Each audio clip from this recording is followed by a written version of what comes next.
तो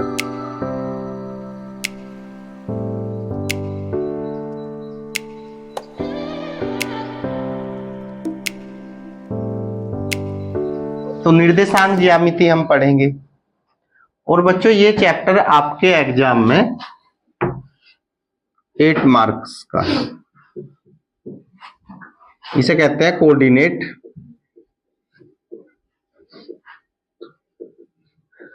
ज्योमेट्री।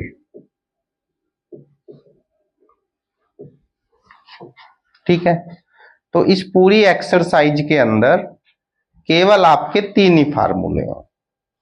तो मैं तीनों को डिस्कस करूंगा और फिर इसके जितने भी इंपॉर्टेंट क्वेश्चन होंगे वो सब हम पढ़ेंगे इसमें जो भी होगा। तो सबसे पहले बच्चों आपसे वो पूछता है कि मान लो यानी ए यहां पे एक पॉइंट है और उसका कोऑर्डिनेट है x1 y1 और एक आपका कोऑर्डिनेट है b, उसका कोऑर्डिनेट है x2 y2, यानी 2 पॉइंट है। और वो कहेगा इन 2 बिंदुओं के बीच की दूरी बताइए भाई। 2 बिंदुओं के बीच की दूरी कैसे निकलेगी? डिस्टेंस बिटवीन 2 पॉइंट, यानी 2 बिंदुओं के बीच की दूरी।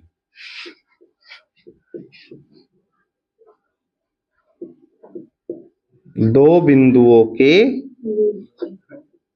बीच की दूरी।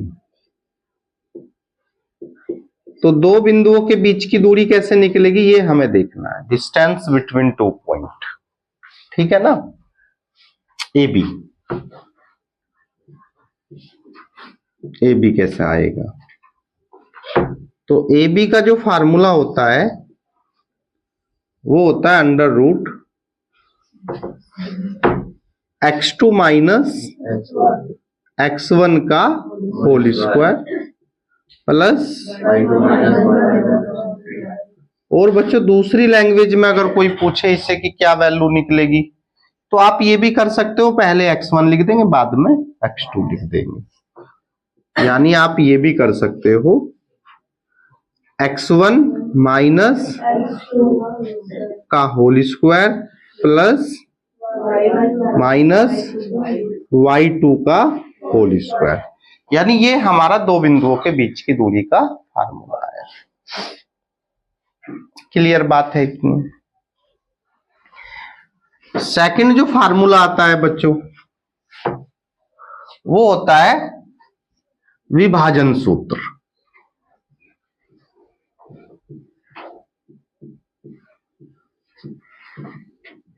विभाजन सूत्र, इसका नाम होता है सेक्शन फार्मूला।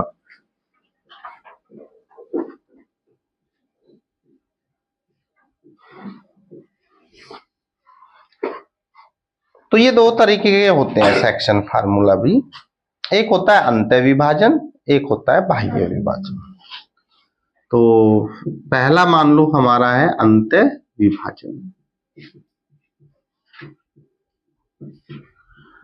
अंतः विभाजन का मतलब होता है बच्चों इंटरनल डिवीजन, यानी इंटरनल की बात अगर वो करेगा।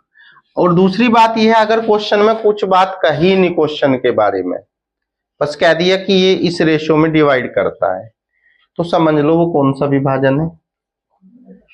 अंत है। जब वो स्पेशल में कहेगा कि ये बाह्य विभाजन है तब आपको बाह्य विभाजन वाला फार्मूला लगाना है।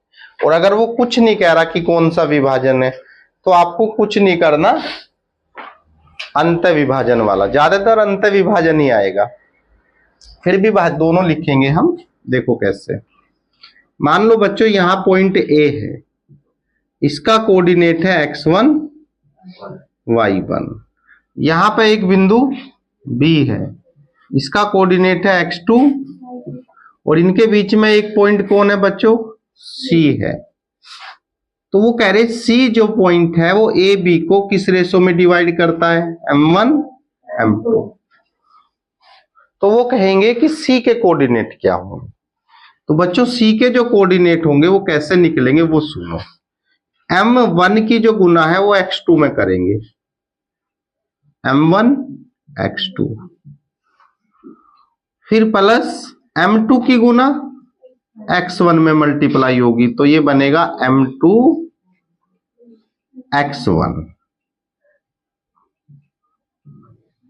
और अपोन में इन दोनों को जोड़ कर लिखना। ये बेस फार्मूले हैं, कोमा। फिर अगली बार क्या होगा जी, m1 की गुना किस में होगी, तो m1y2 प्लस m2, और अपोन में कौन आएगा, और ब्रैकेट क्या कर दिया जाए, क्लोज कर दिया जाए। तो ये किसके कोऑर्डिनेट है बच्चों, सी पॉइंट के कोऑर्डिनेट हमने यहाँ पे निकाले। तो ये विभाजन है इंटरनल डिवीजन। सेकंड में जो आता है आपका वो बाह्य विभाजन होता है। कौन सा विभाजन जी, बाह्य विभाजन। ये एक्सटर्नल हो जाएगा। बस जब भी तुम्हें कहीं एक्सटर्नल कह देगा तो भाई कहेगा स्पेशल में कि एक्सटर्नल है, बाह्य विभाजन है, तब आप इसकी बात करेंगे। नहीं तो जितने भी कोई क्वेश्चन आएगा उसमें कौन सा विभाजन लगेगा, अंत विभाजन। होता क्या है कहानी में इसमें, वो देखिए। मान लो बच्चों यहां पर एक पॉइंट ए है, उसका कोऑर्डिनेट है x1 y1। दूसरा हमारा पॉइंट बी है, इसका कोऑर्डिनेट है x2 y2। और वो बाह्य विभाजन बच्चों कहीं भी पॉइंट हो सकता है, वो इधर भी पॉइंट हो सकता है, पी से उधर भी पॉइंट हो सकता है। मान लीजिए आपका पॉइंट इधर है और ये पॉइंट हमारा क्या है सी, और इसके कोऑर्डिनेट मुझे निकालने हैं। और इसने किस रेशो में, ए को किस रेशो में किया, m1, और इस सी पॉइंट ने बी को किस रेशो में डिवाइड किया, m2। तो अब वो आपसे पूछेगा कि सी के कोऑर्डिनेट क्या है, तो कुछ नहीं करना, आपको यही वाला लिख देना, बस जहां प्लस है वहां पर क्या कर देना, माइनस। यानी सी का जो कोऑर्डिनेट होगा वो बनेगा m1 x2 minus x1 upon m1 minus m2। और फिर दूसरा निकालेंगे y, भाई दो कोऑर्डिनेट हो है ना, एक x का और एक, अब यहाँ y वाला भी आना, तो y वाले में भी जहां प्लस है वहां क्या कर देंगे, m1 माइनस m2 अपोन में कौन, माइनस ब्रैकेट। बताओ बात गलत है सही है, तो ये कौन सा विभाजन आया, ये आया बच्चों आपका बाह्य विभाजन। एक नोट और कर लेते हैं इस पे और फिर अपनी एक्सरसाइज हम शुरू करेंगे। अब क्या आता है भाई, नोट लिखते हैं बच्चों। यहां पर हमारा ये है ए, इसके कोऑर्डिनेट है x1 y1, और एक पॉइंट हमारा क्या है B, इसके कोऑर्डिनेट है x2 y2। और आपको करना क्या है, C पॉइंट दे दिया, क्या दे दिया, पॉइंट C। और C जो है वो मिड पॉइंट है। क्या है C, मिड पॉइंट का मतलब मध्य बिंदु। खड़ा हो जा भाई, रोक दो भाई, रोक दे भैया इससे, खड़ा। तो बच्चों ये A है और ये B है, और C जो है वो मिड पॉइंट है। क्या है बच्चों, C जो हमारा है वो मध्य बिंदु है, मध्य बिंदु। वो कहेगा स्पेशल में कि C मिड पॉइंट है। भाई कौन सा पॉइंट है, तो जब बच्चों कोई कहेगा कि कोई बिंदु मध्य बिंदु है, तो फिर आपको कुछ नहीं करना, बड़ा सरल काम होगा। भाई मिड का मतलब यहां भी एक और यहां भी एक, यही कहानी है। अब यहां एक रखेंगे बच्चों, और यहां भी एक रखेंगे, यहां भी एक रखेंगे, यहां भी, तो बनेगा x1 प्लस x2 बटे 2। तो जब मिड पॉइंट आएगा तो डायरेक्ट आपको कुछ नहीं करना, C के कोऑर्डिनेट डायरेक्ट लिख देने हैं। क्या, x वालों को जोड़ो और 2 से क्या कर दो, भाग। फिर y वालों को जोड़ो और 2 से क्या कर दो, भाग। तो ये हमने बच्चों अपना बेसिक फार्मूले इस पूरे चैप्टर के अंदर केवल इतने ही हैं। अब हम जो है इसकी थोड़ी सी प्रॉब्लम डिस्कस करेंगे कि जो इसमें अच्छे क्वेश्चन है वे कैसे होंगे। हमारा जो पहला क्वेश्चन है वो एक्सरसाइज 7.1 जो एनसीईआरटी की 7.1 है उसका क्वेश्चन नंबर 9 है बच्चों। इंपोर्टेंट क्वेश्चन है, कैसा होना है वो सुनो। इस क्वेश्चन में ये कहा गया है, क्या कहा गया है कि यदि Q 0,1 बिंदुओं P 5,-3 और R x, 6 से समदूरस्थ है। क्या है? समदूर। यही तो कहा गया क्वेश्चन में। चलिए ठीक है, तो कह रहे x का मान बताइए। किसका मान बताइए? और x का मान तो बताना ही है, साथ में ये भी बताना दूरियां QR और PR भी आपको निकालनी है। ठीक है जी। यानी उसने कहा कि जो Q बिंदु है, Q वो P और R से क्या है? समदूरस्थ। यानी 3 पॉइंट आपको दिए गए हैं, एक Q, एक P और एक R, और कह दिया कि Q जो है P और R से क्या है बच्चों? समदूरस्थ है। तो करें क्वेश्चन को। देखिए सॉल्यूशन यही लिखते हैं, सॉल्यूशन। क्वेश्चन नंबर 9 एक्सरसाइज 7.1 का किया जाए। तो क्वेश्चन में बच्चों सबसे पहले उसने जो गिवन पॉइंट है ना वही लिख दो आप सारे। एक तो कौन कौन है? P है, एक Q है और एक R है। मुझे P के कोऑर्डिनेट बता दो आप कितने?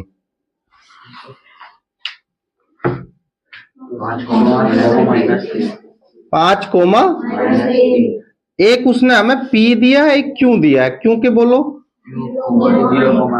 0,1 और R के x, 6। अब देखिए बच्चों, अब क्वेश्चन में ये कहा गया कि ये पहले तो हमें ये 3 पॉइंट दे दिए P, Q, R, और वो कह रहे थे कि जो Q पॉइंट है वो P और R से क्या है बच्चों? समदूरस्थ है। तो सबसे पहले हम Q लिखेंगे और Q का कोऑर्डिनेट है 0,1, और यहां से ये P जो है हमारा, मान लो इसका कोऑर्डिनेट दे रखा है, मानना कुछ नहीं, 5, और ये R भी हमें दे रखा है भाई x, 6। क्लियर है जी। और उसने कहा Q बिंदु P व R से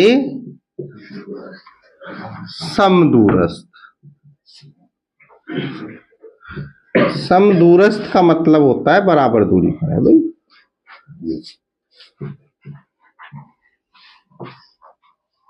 तो इसका मतलब Q P की जो वैल्यू होगी बच्चों,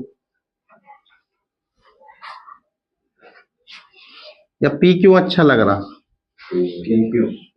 P क्यों अच्छा लग रहा? तो P क्यों लिख दो भाई। तो P क्यों बराबर होगा किसके? अरे अच्छा लगने को छोड़िए, Q P बराबर ही लिख दीजिए। अरे Q से P की दूरी बराबर Q से। क्लियर है बात। अब QP कैसे निकलेगा? Distance between 2 point. मान लो ये कोऑर्डिनेट x1, ये y1, ये x2, y2। तो सबसे पहले हम लिखते हैं x2 माइनस x1 का y2 माइनस का होल स्क्वायर। क्लियर बात है। फिर यहां देखेंगे भाई x2, अब की बार ये x1 y1, तो इसे क्या मान लेंगे? x2। x2 की वैल्यू कितनी है? x माइनस का और 6 माइनस 1 का, दोनों ओर का क्या कर दो? वर्ग करेंगे।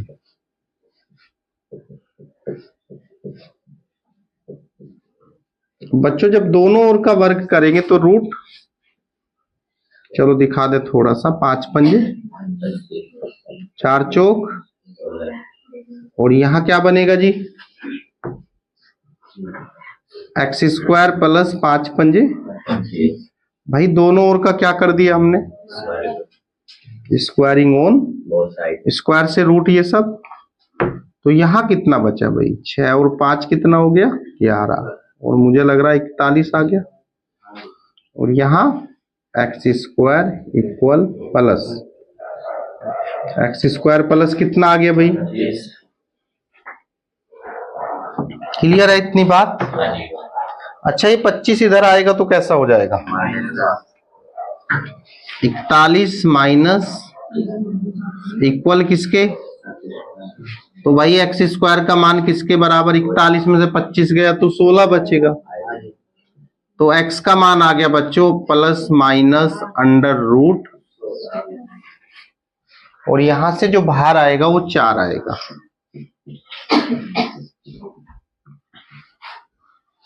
ठीक है, यहां तक कोई दिक्कत। अब किसकी वैल्यू निकालनी, एक मान तो ये आ गया। अब क्या पूछ रहे हो और इस क्वेश्चन में,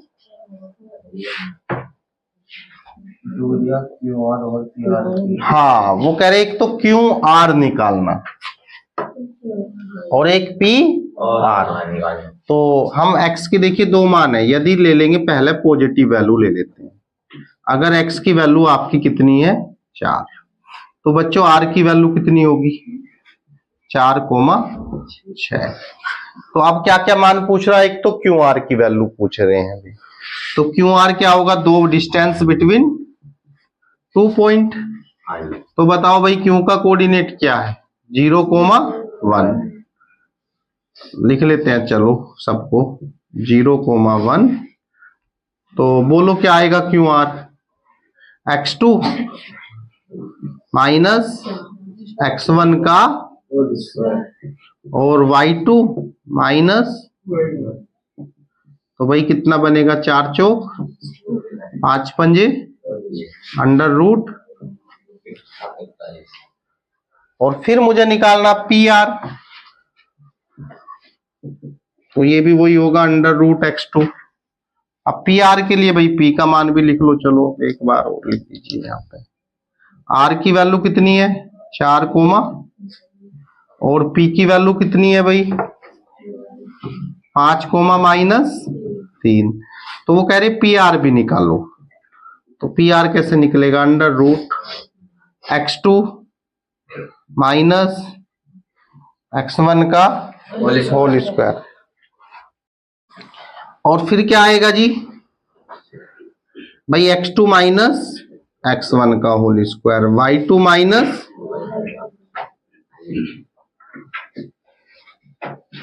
तो भैया जी यहाँ पे तो 1 का वर्ग तो 1 हो गया, अननोन ही अंडर रूट कितना आ गया।